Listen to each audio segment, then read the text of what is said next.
Well, at the Locke Foundation, we feel especially close to the Friedmans because of our shared values, things like freedom, of course, a robust and free marketplace, opportunity, prosperity, a society in which government is limited to common sense areas, and individuals have the freedom to choose their path, to make their own choices, to help their families, their communities through voluntary associations and efforts.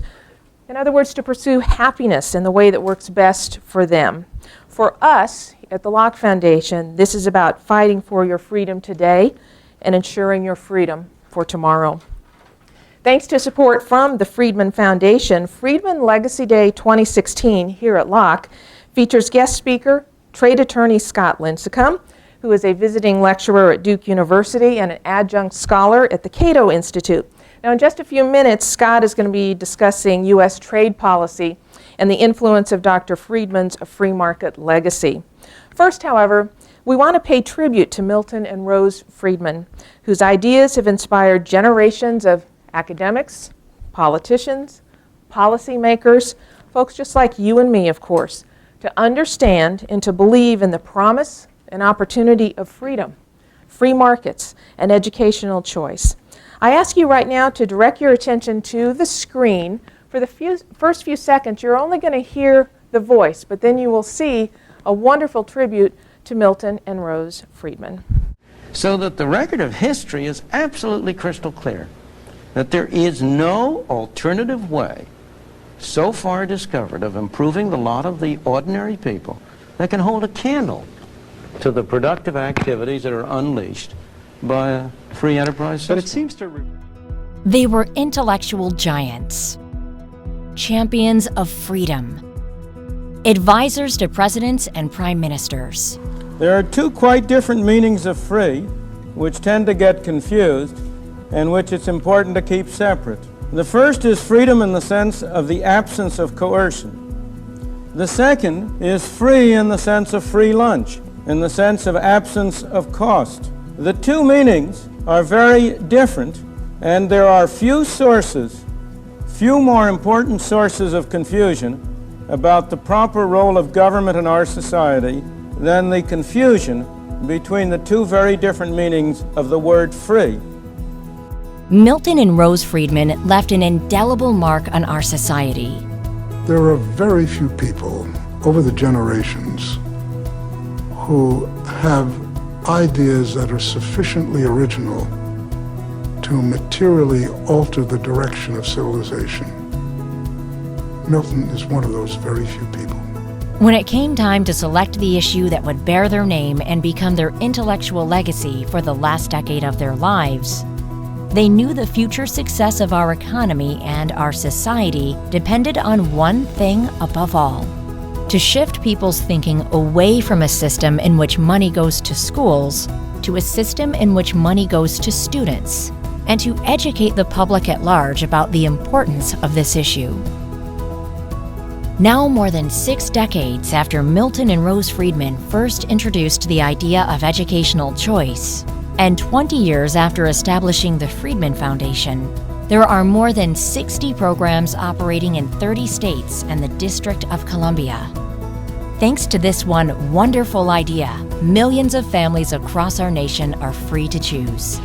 What we need to do is to enable parents, by vouchers or other means, to have more say about the school which their child goes to, a public school or a private school, whichever meets the need of the child best. It's really nice to be here tonight with all of you, and especially to be here with my very good friends Rose and Milton Friedman.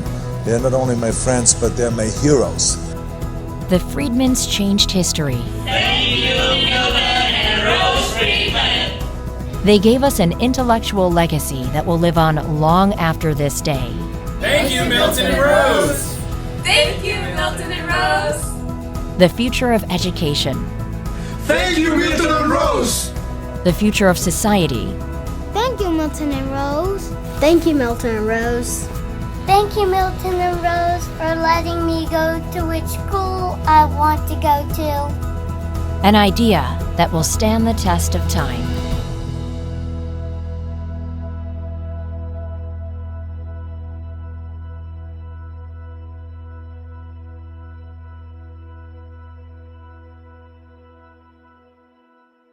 We indeed owe so much to Milton and Rose Friedman and all of the people, including people like you, sitting in our room today. Thank you so much for being willing to stand up for freedom, to speak about it, to talk with your friends, talk with your family, and explain to them why you believe that we each should have the opportunities to pursue happiness in the way that we choose to do so. Thank you very much for being here today. Now, I noticed that during the video, one of the people who was smiling was our speaker today. I know that he feels a real kinship with the Friedmans. Scott Lincicome is an international trade attorney with extensive experience in trade litigation before national agencies and courts, as well as the World Trade Organization's dispute settlement body. He also advises corporate and sovereign clients on bilateral and multilateral trade agreement negotiations. He's also advises them on trade policy and politics. Scott is right now an adjunct scholar with the Cato Institute, where he writes on international economic policy and on politics. He's also a senior visiting lecturer right over in Durham at Duke University Law School, and a visiting lecturer at Duke University itself, where he's teaching courses on international trade law and international trade policy, respectively. Since 2007, Scott has advised members of Congress, as well as presidential and congressional campaigns on international trade and economic issues. And early in his career, from 1998 to 2001, he worked as a research assistant with the Cato Institute's Center for Trade Policy Studies, that in Washington, where he was focusing on U.S. international trade law and policy. So you can tell he has a great interest and knowledge of trade. Scott also holds a BA in political science from the University of Virginia and a JD from the university's School of Law. We're honored to have him with us today. Friedman Legacy Day 2016 here at the John Locke Foundation for a discussion of why U.S. trade policy desperately needs a dose of Milton Friedman. Please welcome Scott Lincicome.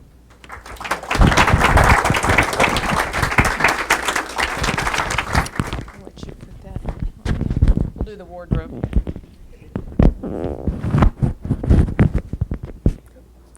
Okay. If you want to move around, you need to carry that. Got it. Sure. Well, first of all, thank you so much for having me here. It's an honor for me to be here, especially to be talking on a day named for Milton Friedman, one of my intellectual heroes. Someone who, as I'm sure many of you know in this room, also spoke beautifully on the issue of free trade. And that's what I will talk today about. Trade today, if you haven't been watching TV or listening to radio ads, as we here in North Carolina are being bombarded by these days, trade is under attack. The candidates like Donald Trump and others have been on the protectionist warpath. And they're attacking not just our trading partners and our trading agreements, but also our country's long-held political consensus in favor of open trade, dating back about 70 years. The demise of this consensus is in one sense really odd. Trade has never been really popular with voters, and modest declines in recent polls are pretty typical for hyper-partisan political election years. But it's no less a real decline. For the first time in decades, both major presidential party candidates are openly skeptical of trade, one outright hostile. And congressional leaders, ones who claim to be free traders even, are unwilling to consider the President Obama's Trans-Pacific Partnership, a very large regional trade agreement in the Asia-Pacific. And in a time when our stagnant economy could really use a trade-provided boost, proposals related to free trade are nowhere to be found. You'd be laughed out of Washington, D.C. for trying to bring up some sort of trade liberalization policy right now, even though today's GDP number was about 1%. So how did America and how did our trade policy devolve from the advocacy of JFK, Ronald Reagan, Bill Clinton, both Bushes, and even President Obama today, to the divisive protectionism of Trump and Hillary Clinton and Bernie Sanders and others? Well, First, it's important to understand that trade has always faced inherent political headwinds because protectionism produces concentrated benefits for protected industries and workers and diffuse costs for us consumers. So these factors not only motivate certain industries and workers to intensely lobby for protection from foreign competition, but they also create an environment where Tom Friedman once famously said, the well-intentioned and ill-informed are being led about by the ill-intentioned and well-informed. We see this today. Just at the DNC this week, far more people are intensely riled up about the TPP, some for some pretty kooky reasons, while the rest of us mostly just shrug. It's inevitable that these types of pressures affect our political class and our political discourse. But this has always been the case. And yet the pro-trade consensus survived and even thrived from the 40s through the 90s. Since then, however, it's begun to unravel. Now, some causes for the recent decline, I think, are pretty obvious. As my Cato colleague Dan Eichenson and I documented in 2009, the Democratic Party, once pretty supportive of trade, slowly embraced protectionism. Its platform shifted, and legislative record shifted from trade-friendly in about 1996 to basically mirroring the anti-globalization movement in 2008. The shift is startling. Bill Clinton fought for congressional passage of both the NAFTA and the WTO, securing over 100 Democrats in the process. But today, Democrats, including Hillary Clinton, almost unanimously refuse to support their standard bearer, President Obama's signature trade deal, the TPP. This is just simply not Bill Clinton's party anymore. And President Obama himself deserves some of the blame. He's supporting TPP now, but he successfully campaigned against NAFTA in 2008 and outsourcing in 2012, and that showed other politicians that protectionism on the campaign trail reaps political dividends. The president also condoned or implemented discrete trade restrictions during his early years, like the 2009 safeguard against Chinese tires and a ban on Mexican trucks on US roads, while totally refusing to spend any political capital to advocate trade liberalization policies like completed FTAs with Peru, Colombia, and Panama. Even now, in selling the TPP, President Obama unfortunately emphasizes new rules for labor and the environment and state-owned enterprises, as opposed to the unassailable economic and moral arguments that have supported free trade for centuries. And TPP might actually now be in force instead of languishing in congressional limbo had the president experienced his trade conversion years ago instead of in 2015. But look, those are the obvious reasons. Unfortunately, trade proponents in Washington also help create the current wave of American trade skepticism and hostility. They did this in two ways. First, bad rhetoric, and second, bad policy.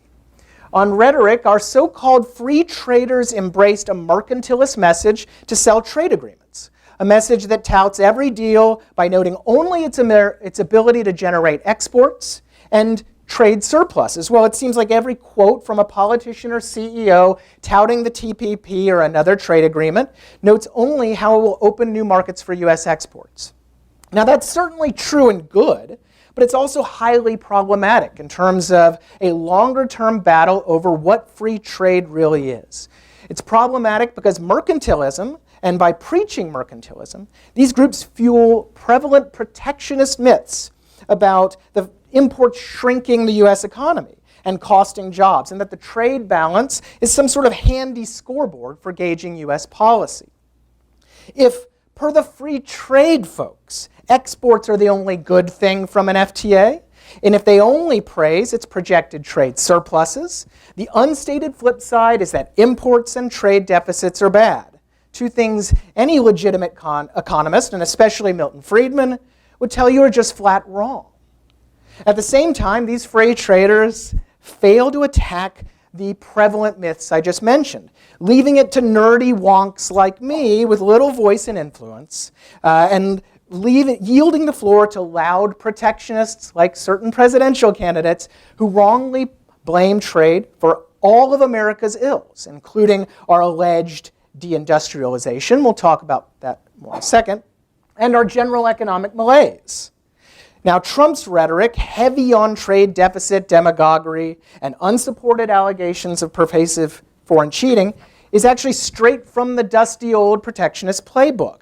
Yet it's rarely challenged by timid political rivals. Indeed, I can only count on my one hand the few times during the entire GOP primary that a supposed free market politician actually challenged Trump on trade. And never, ever in a sustained and vocal manner. As such, preposterous claims about trade and jobs are challenged again by us voiceless wonks, instead of more powerful groups like elected officials and pundits that might actually affect public perceptions. Combined with the aforementioned mercantilist rhetoric, we see that trade might just be the only issue in which the good guys, the free traders, not only fail to rebut their adversaries their incorrect arguments, but actually concede them. And that's not the recipe for winning policy in the long term.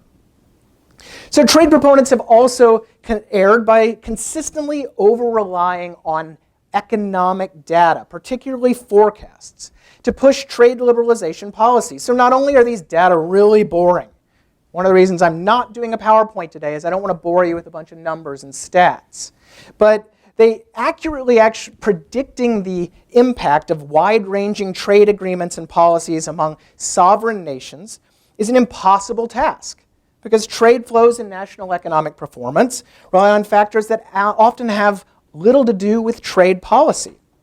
Treating statistics as gospel imperils future advocacy efforts whenever these predicted results fail to materialize, and they often inevitably do.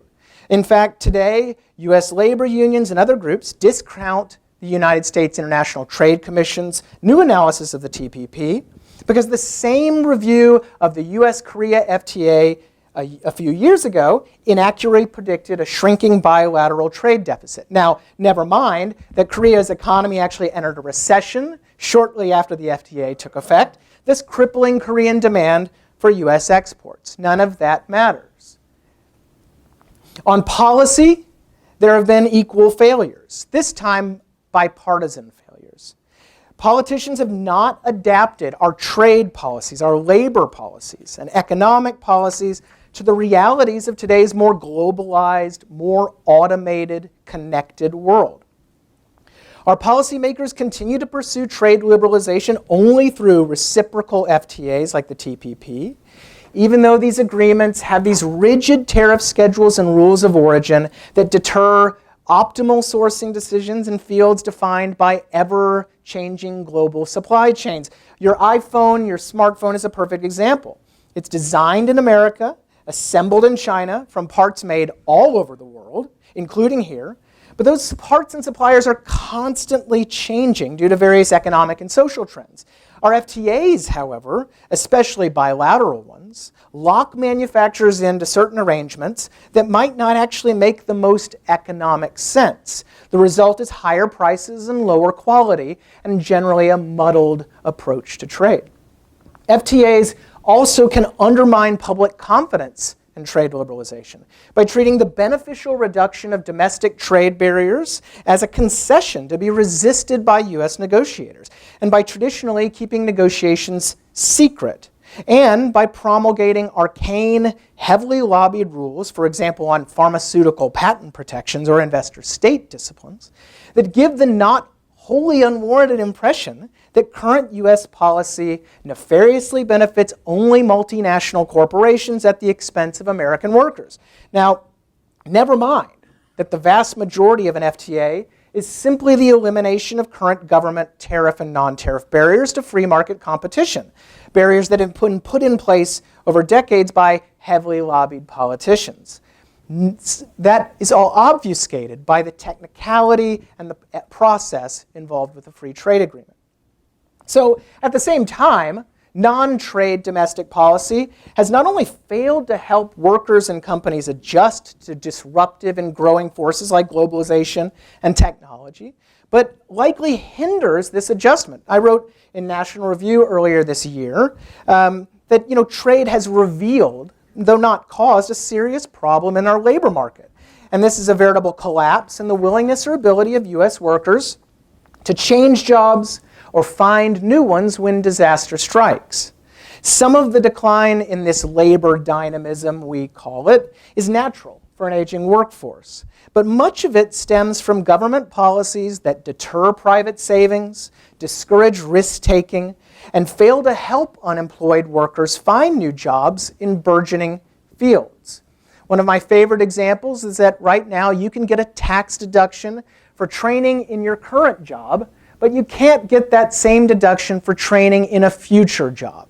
That means that workers that are working in fields that they can see that are dying right in front of them can't actually get help training themselves in a new field, say information technology, and thus, when disaster strikes, they're not ready for taking the next step in their lives. This is an utterly stupid approach to labor policy and labor dynamism.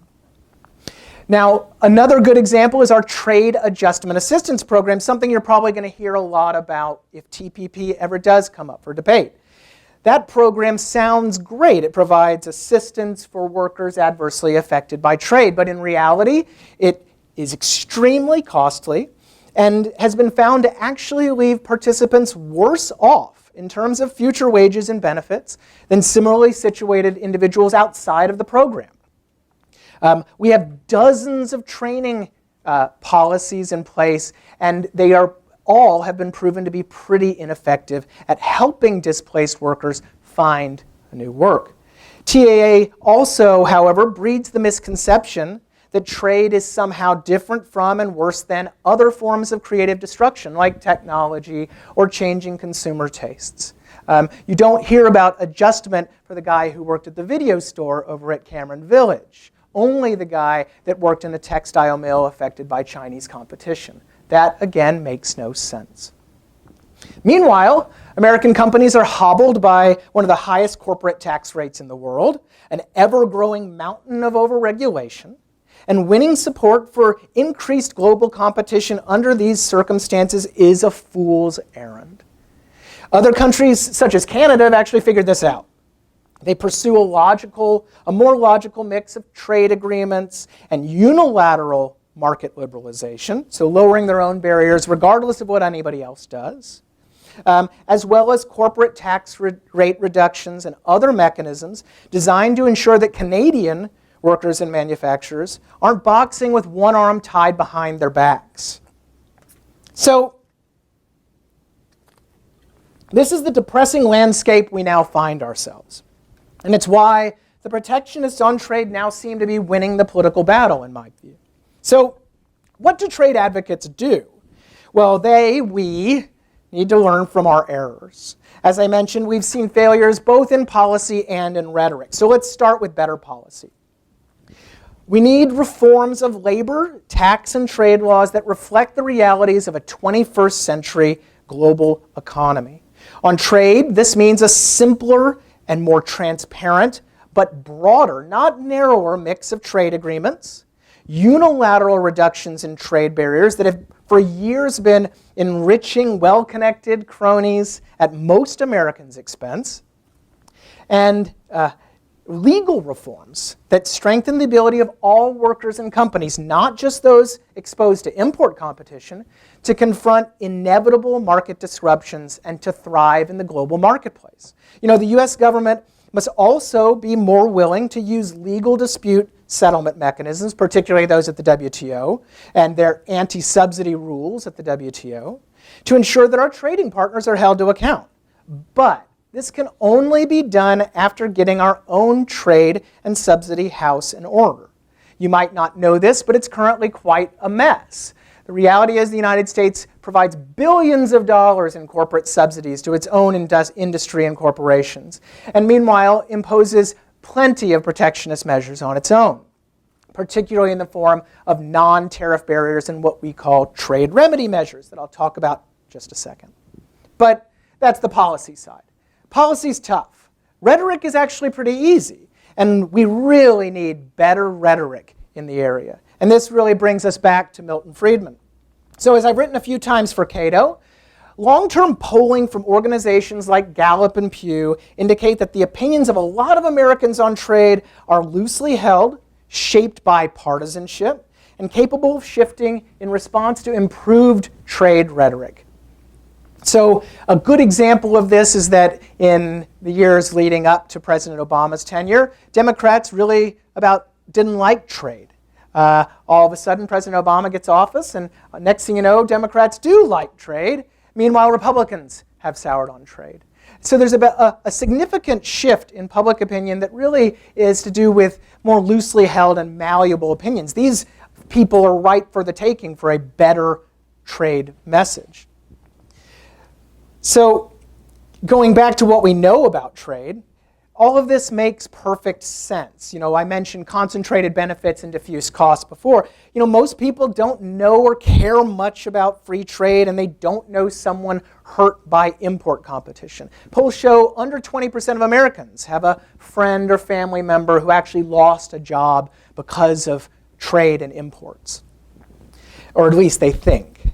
So these voters tend to go with the flow based on what they hear from politicians and the media. Now, a new poll out of Texas, one of the most free market, trade-dependent, and economically successful states in the country, actually lays this situation bare. Over half of all Republicans in the state, free market Republicans, having spent the last year listening to an unchallenged Donald Trump rail against bad trade deals, now view them as bad for the U.S. economy, while only 17% of Republicans in Texas see them as a good thing. Clearly, something other than actual economic experience is driving these views. And it, again, tells us that a better trade message can move the needle. So what does a better trade message look like? Well, first and most simply, trade advocates need to ditch the mercantilism, adopt a message that emphasizes the benefits of exports and imports.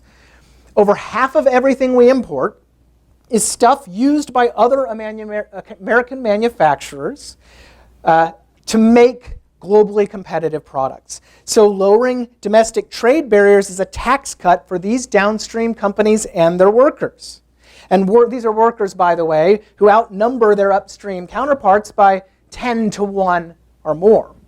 It's also undeniable that imports, whether it be snazzy smartphones or cheap roses from the supermarket, one of my favorite free market aspects, make our lives better, and that the vast majority of these consumer benefits accrue to poor and middle-class consumers who can stretch their budgets farther because they have just a little bit lower prices.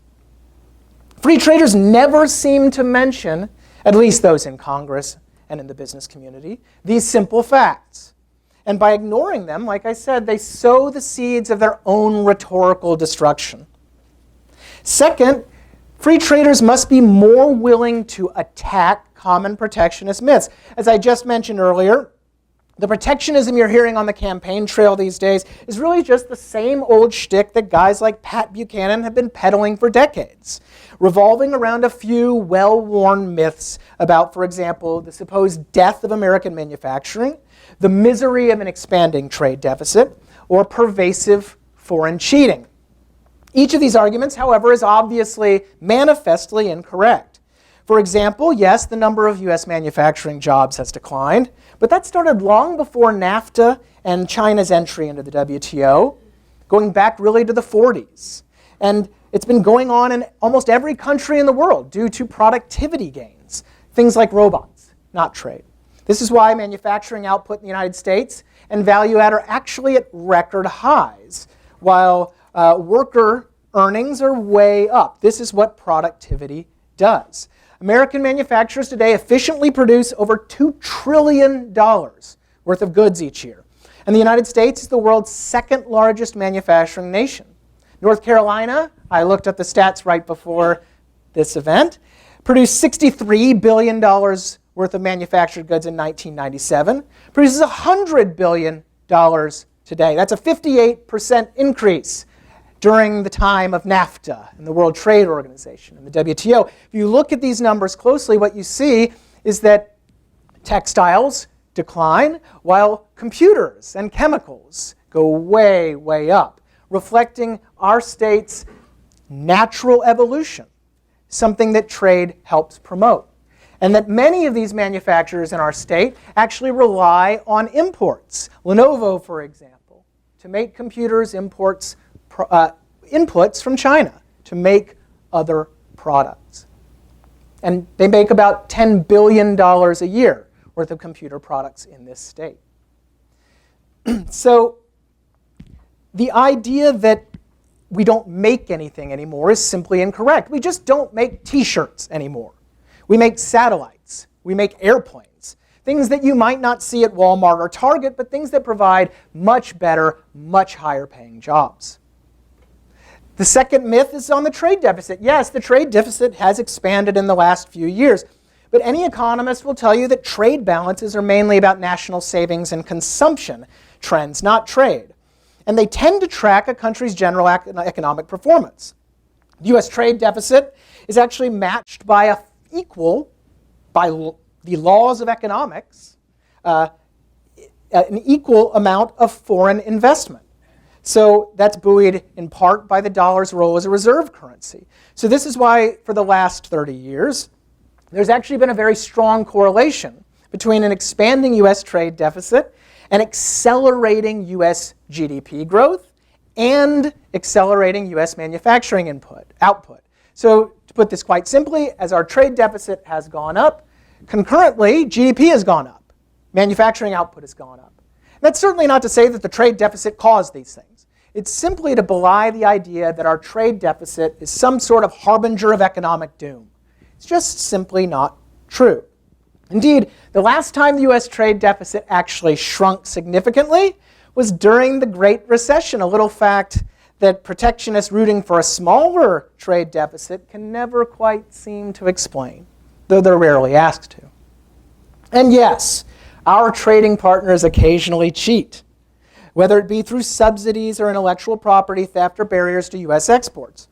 But they don't do it very often, and they certainly don't do it with impunity. In fact, the U.S. unfair trade laws, these trade remedy measures I mentioned earlier, we have these laws in place for domestic companies and workers, and these groups have used them to successfully lobby for over 300 special duties, 100 plus on Chinese-made products, for unfairly traded, dumped, or subsidized imports.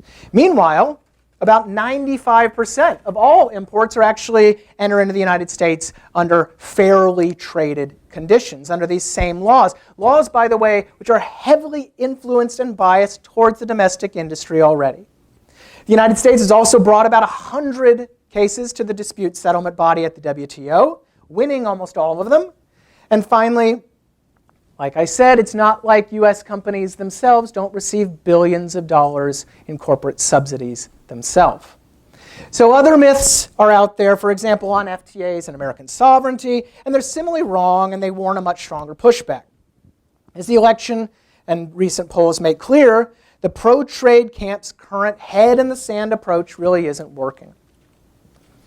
So finally, trade advocates need to get back to basics and recognize the logical and moral case for free trade. This is something that Friedman did so well. Sure, he wrote brilliant, egg-heady stuff on economics and trade and free markets, but perhaps his most lasting contribution to trade policy has been a series of lectures and Q&A sessions, now thankfully on YouTube, on the reason and morality of free trade.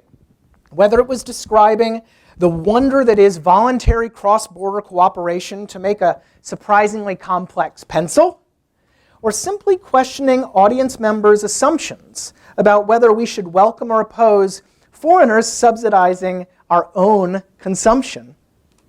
Friedman was a master at making trade simple and revealing the flaws in and immorality of protectionism.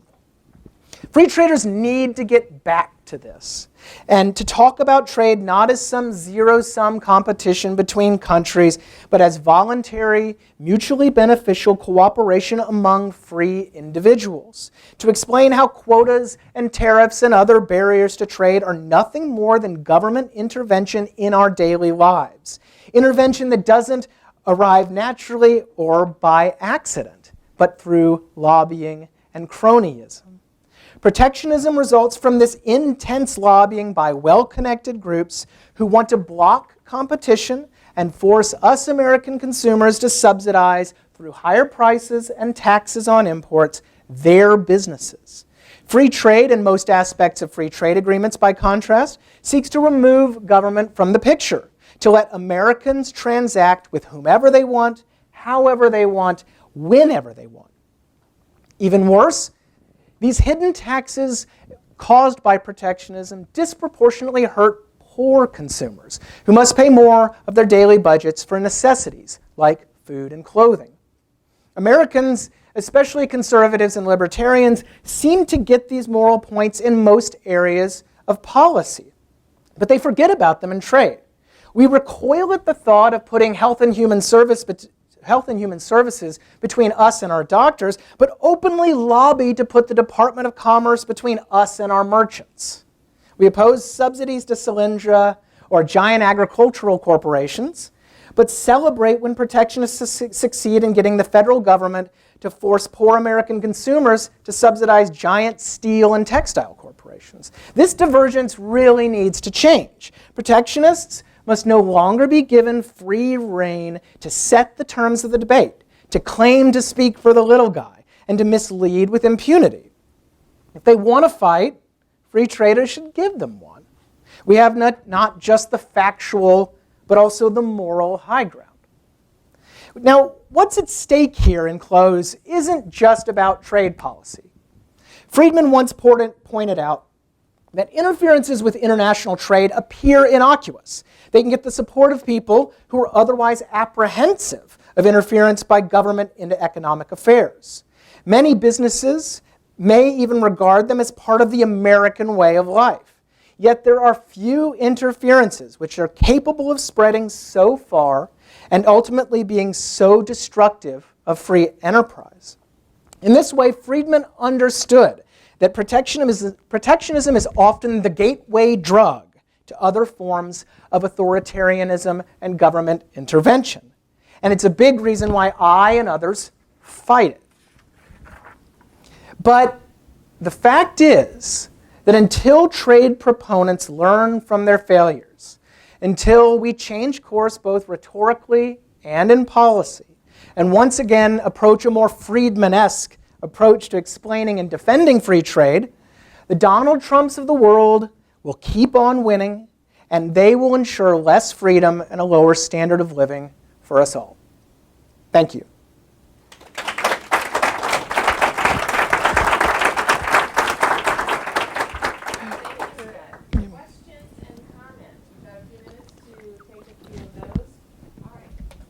I guess I'll be a little bit of a devil's advocate. Sure. So during our nation's history, we had like Tripoli in 1812 and World War I, all of which were started in part because U.S. merchants were attacked abroad. But then we had the government financed, at least in large part, by taxes on trade. Whereas now we get most of our money from taxes on domestic income, or promises to tax domestic income in the future in the form of debt. Right. But we still have a lot of money, whether it be foreign aid going to foreign industries, or war, or as you said, protections of medical patents. We have a lot of resources going overseas, but it's heavily being financed by domestic incomes. So couldn't you make the argument that since we're spending a lot of money on overseas, industry essentially, that we should also tax that in the form of revenue tariffs as opposed to the income tax? Well, the idea of actually trying to revert to a tariff system instead of income tax is pretty impractical. But beyond that, understanding the history of that tariff system, back when tariffs funded the government, they were not done for protectionist reasons. So if if we want to get back to that type of system, theoretically, I guess that's fine, but it's important to understand that it'd be done for revenue purposes, not for the current purposes. What you hear in the current purposes has nothing to do with, we need tariffs for revenue. It has everything to do with a bunch of unfair, dirty foreign cheaters are screwing us and our economy. That's why we need tariffs. So it's really a totally different debate. Now look, I'm with you on foreign aid and on changing some of our foreign policies and that type of behavior. But it's also really, really important to understand that another one of the great myths out there is this idea of a giant sucking sound of American investment flying out of the country. I actually just wrote a blog post for Cato a few weeks ago noting that American multinational corporations still spend 3 times as much in the United States on things like R&D and other domestic investment than they do abroad. And in fact, we have about a $600 billion foreign investment surplus over the last several years in terms, especially in manufacturing. So finally, we are by far the world's #1 destination for foreign direct investment. And again, most of that going into manufacturing. So the idea that all these American dollars are flying overseas, whether for whatever the reason, just simply isn't true. America is still very, very good at attracting that type of investment or keeping it here. But of course, there are things we could do to make it better. Lower taxes, especially on the corporate tax rate, more sane regulations, and as I've mentioned before, the unilateral reduction of tariffs on industrial inputs. It really makes no sense that we tax manufacturing inputs. And like I mentioned, Canada got the picture a few years ago and eliminated them for obvious reasons to benefit their own manufacturers. Yeah? You seem to indicate that the election goes on the cycle and we've got all Yeah. this rhetoric. And then after the election, nothing's really going to change. Is that correct? I wouldn't say nothing changes. There's definitely an attempt to revert to the mean. The mean being the pro-trade consensus that every president for a long, long time has held. But, it's not as simple as flipping a switch, and we actually saw that with President Obama. President Obama campaigned hard against NAFTA, and he got into office and he thought he was just going to become a free trader overnight. In fact, his USTR, Ron Kirk at the time in 2009, made this big speech that really surprised a lot of us at how kind of open it was to trade. And all that talk about NAFTA went away. Well, a few senators, one from Ohio named Sherrod Brown, apparently took the president aside and said, you need to cut it out with that. You campaigned against NAFTA and trade, and if you want to see things like Obamacare or Dodd-Frank, we're not going to support you unless you bag the free trade stuff. Well, that caused the Korea, Panama, and Colombia FTAs to basically get shoved in a White House drawer for 3 years. So the moral of that story is simply that you can't turn the battleship on a dime. It's going to take a while. So whoever's in office might think, all I'm doing is talking protectionist game right now. The minute I become president, I'll ditch it. It's just simply not that easy. And in the process, it makes the next election even harder. And that's really where we are right now. I've never quite understood why there's opposition to foreign governments subsidizing their manufacturers to provide us with stuff at below cost. If I want my house painted and a house painter is willing to do it for less than it costs them for paint and doing it, I'll take the deal. Where am I missing something? You're not missing anything. And again, this is kind of a classic Friedman point, right? Why would we oppose foreign governments subsidizing our consumption? We complain about foreign aid so much. Well, we're getting foreign aid right back through Chinese subsidies. We should be thanking them, right? Now, there is, I think, an intellectually honest argument in terms of disciplining subsidies, our own and others. And that is that, look, trade policy needs the support of the business community. Not just consumers, but also the business community. The business community is not going to provide that support, provide those types of that investment, whether it be political capital or real capital, if they cannot have some assurances that that same global trading system, those same lower barriers, aren't going to destroy their business and their business model through unfair or at least non-market government behavior in foreign countries. So in that sense, there is, I think, a legitimate argument for a very transparent system of global anti-subsidy rules, and we have them. And they've actually proven to be pretty successful. Boeing and Airbus, for example, are in a very big fight and have been in a big fight at the World Trade Organization for years. The result of that, it's still not over, but the hopeful result of that is that subsidies on both sides will eventually go away and they'll have a kind of a freer competition when it comes to the civil aircraft market. But I do agree with you. On a purely logical basis, it would be wonderful if we could talk more about how the fact that foreign governments subsidizing our consumption isn't really that bad a thing. Yeah. And you have a better global perspective than I do on this, I'm sure, but it seems to me like there's a rise of this kind of nationalism, anti-globalism around the world, especially in Europe. But even there, Britain being the most obvious example, after Brexit, even the most ardent anti-globalists there are saying this is an opportunity for more trade. Right. We want trade. It's more about immigration in Europe, whereas here it seems more of an anti-trade thing with anti-immigration mixed in as well. Is there something about American political rhetoric or something that makes it here much worse, it seems, than overseas on trade? I mean, it's hard not to say it's Donald Trump.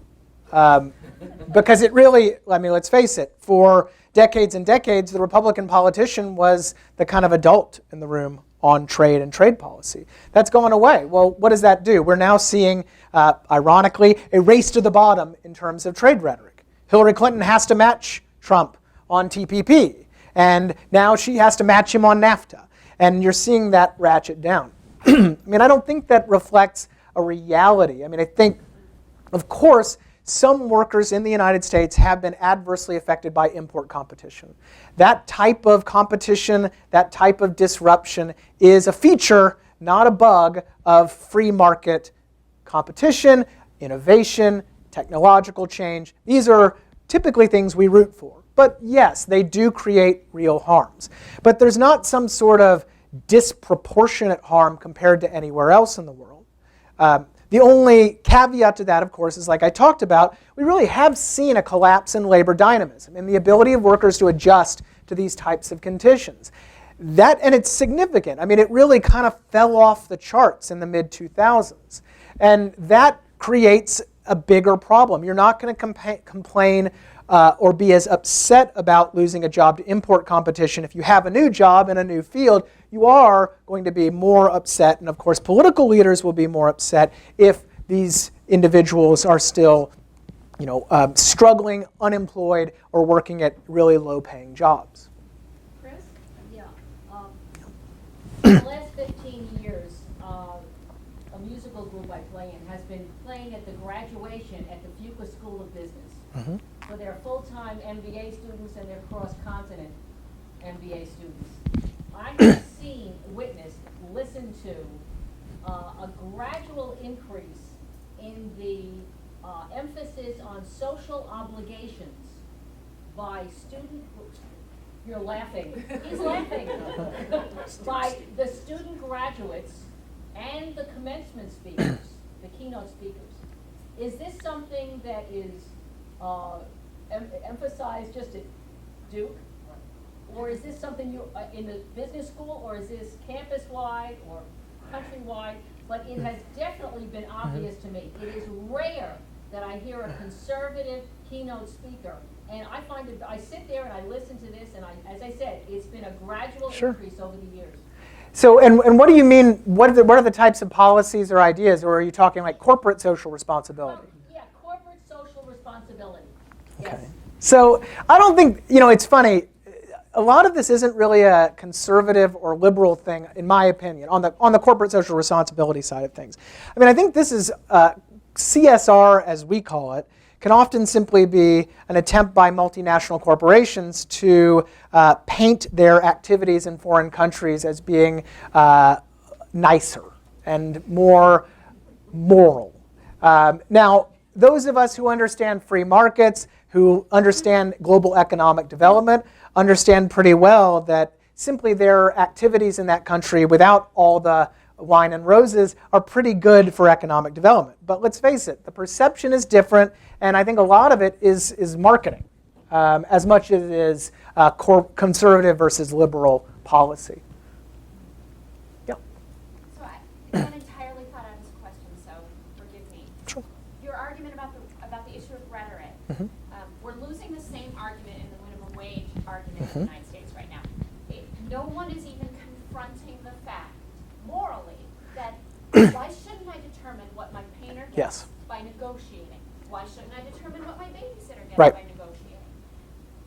Is part of this moral degradation of our argument also, though, we don't understand the relationship between moral labor market and the moral trade market. Because labor, the distortions are the distortions in the trade market affecting those or vice versa. The distortions in the labor market are so related now to trade because we are broken immigration policies, right? That we can't seem to get a handle on either moral argument. You have the right to work for whatever we agree on. You have the right to buy whatever we agree on. Right. Well, I mean, let's face it. Most of us in this room will understand there's been a rather long and slow degradation of economic rights going on in the United States for decades, right? And I think that is reflected in what you just said. People have forgotten about the simple idea that I should be able to hire you for whatever wage you want to work for, that I have a right to transact with whomever I want at whatever terms I want, those that I deem to be beneficial for me. But again, so a lot of the blame needs to go on our political leadership as well. Whether it be because of focus group testing or laziness or simple intellectual incapacity, a lot of our political leaders just simply don't talk about these types of things in those types of terms. And that is really unfortunate. When the only argument on the minimum wage, for example, is that it might produce a 1% drop in unemployment among this sector. I mean, that's all everybody debates, right? Where they've totally lost sight of the moral argument that government, the federal government no less, is sticking itself between you and another individual who would like to freely transact with each other. Now, can't do that. We have to have a discussion of fairness. But, that gets back to trade. Conservatives and libertarians do get these ideas for the most part outside of the political class. They get these ideas for the most part when it comes to the minimum wage or a lot of other policies. Their brains turn off on trade. And I can't tell you how frustrating it is. I'm sure you can kind of understand from my body language. It's really frustrating, right? That you cannot, you hear the exact arguments about lobbyists and well-connected cronies and all this stuff when it comes to Solyndra and the rest. But the minute those arguments apply to China, the brain turns off. Even though it's not China or it's not Mexico, it's an individual in Mexico who would like to sell you a product. It just simply doesn't happen. But again, that goes back to free traders deserve some of the blame. They talk about trade in terms of our competitors. I mean, the guys pushing TPP right now, including President Obama, talk about how the United States is going to get left out of the game, how China's going to set the rules. Well, that has no relationship between that simple idea of voluntary, mutually beneficial transactions. It's been a tremendous Friedman Legacy Day here. Please join me in thanking